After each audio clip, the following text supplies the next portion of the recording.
नमस्कार, मैं हूं प्राज्वल गौतम और आप देख रहे हैं सैम टीवी। मध्य प्रदेश के चुनाव में एक बड़ा दिलचस्प वाकया देखने को मिला है। कल तक जो हाथ हिलाकर मंच पर खड़े होकर ये कह रहे थे हम एकजुट हैं, यानी इंडिया है, वही इंडिया के लोग अब चुनावों की तारीख का ऐलान होते ही लोकसभा चुनाव से पहले मध्य प्रदेश के अंदर एक दूसरे के सामने आकर खड़े हो गए। ये चुनौती कौन किसे दे रहा है ये बाद में समझेंगे, लेकिन सबसे पहले एक एक तस्वीर में आज आपको दिखाऊंगा। ये मध्य प्रदेश की तस्वीर इसलिए ज्यादा जरूरी हो जाती है कि जिस पार्टी का वजूद वहां पर नहीं है, वो पार्टी वहां दावेदारी करने में जुटी हुई है। वहां के सहारे वो वाली पार्टी अब कांग्रेस पार्टी को उत्तर प्रदेश के अंदर अलग चुनौती दे रही है। और इन सब के बीच भारतीय जनता पार्टी को कहीं ना कहीं लगने लग गया है कि जैसे ही दोनों पार्टी आपस में भिड़ेगी, एक बार फिर से वो सत्ता का मालपुआ खा जाएगी, गप कर जाएगी। लेकिन होगा उल्टा खेल क्या, या फिर सीधा पड़ जाएगा ये पासा, ये 3 दिसंबर को पता चलेगा जब मध्य प्रदेश चुनाव के नतीजे आएंगे। ताजा हालात ये है कि मध्य प्रदेश के अंदर कांग्रेस पार्टी और समाजवादी पार्टी आमने सामने आ गई है। सुनने में जरूर आपको अटपटा लगे, लेकिन खबर यही है दोस्तों। और एक ऐसी खबर है जिसके बाद अब लगातार ये मामला बढ़ता जा रहा है, क्योंकि जहां एक तरफ कांग्रेस पार्टी ने 144 लोगों की लिस्ट जारी कर दी, उससे पहले ही 9 लोगों की मतलब 9 प्रत्याशी अपना मैदान में मध्य प्रदेश के अंदर समाजवादी पार्टी उतार चुकी थी। आप कहेंगे कि उतार दिया तो क्या हुआ, कांग्रेस के खिलाफ थोड़ी ना लड़ा रहे, ये 144 सीटें थोड़ा ही हैं मध्य प्रदेश के अंदर, लेकिन खेल तो यही है असली।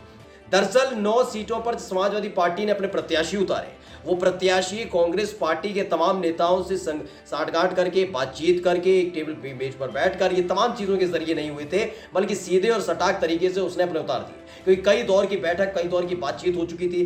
कांग्रेस पार्टी का तर्क मध्य प्रदेश को लेकर साफ है। उनका यह कहना है कि मध्य प्रदेश के अंदर समाजवादी पार्टी का कोई बहुत बड़ा योगदान या बहुत बड़ा जनाधार नहीं है, एक ऐसा जनाधार नहीं है कि वो किंग मेकर की भूमिका निभा सके। इसलिए समाजवादी पार्टी को मध्य प्रदेश में ज्यादा सीटें नहीं दी जा सकती। वो अगर ये वो कहते हैं तो उधर से भी लगातार ये कहा जा रहा था कि अगर मध्य प्रदेश के अंदर कांग्रेस पार्टी समाजवादी पार्टी के लिए कहती है तो उत्तर प्रदेश को भी भूल जाए। जब लोकसभा के चुनाव आएंगे तो उतनी ही सीटें दी जाएंगी जितना उनका जनाधार है। यानी कांग्रेस का अगर मध्य प्रदेश के अंदर जनाधार है और समाजवादी पार्टी का नहीं है, तो उत्तर प्रदेश में भी हालात वाकई उल्टे हैं। लेकिन इन सब के बीच मौज कौन ले रहा है? मौज ले रहे हैं भारतीय जनता पार्टी के लोग। क्यों ले रहे हैं?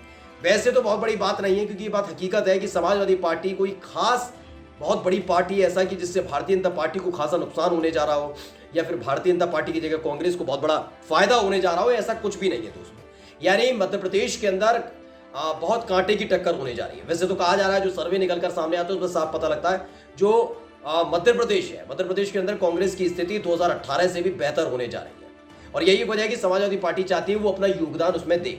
यानी अगर समाजवादी पार्टी और कांग्रेस पार्टी एक साथ मिलकर खड़े होकर लड़ते चुनाव तो बहुत और बेहतर हो सकता था। फिलहाल जो ताजा स्थिति बनती नजर आई वो आपको बता देते हैं। दरअसल समाजवादी पार्टी ने हाल ही में 9 उम्मीदवारों की लिस्ट जारी कर दी थी।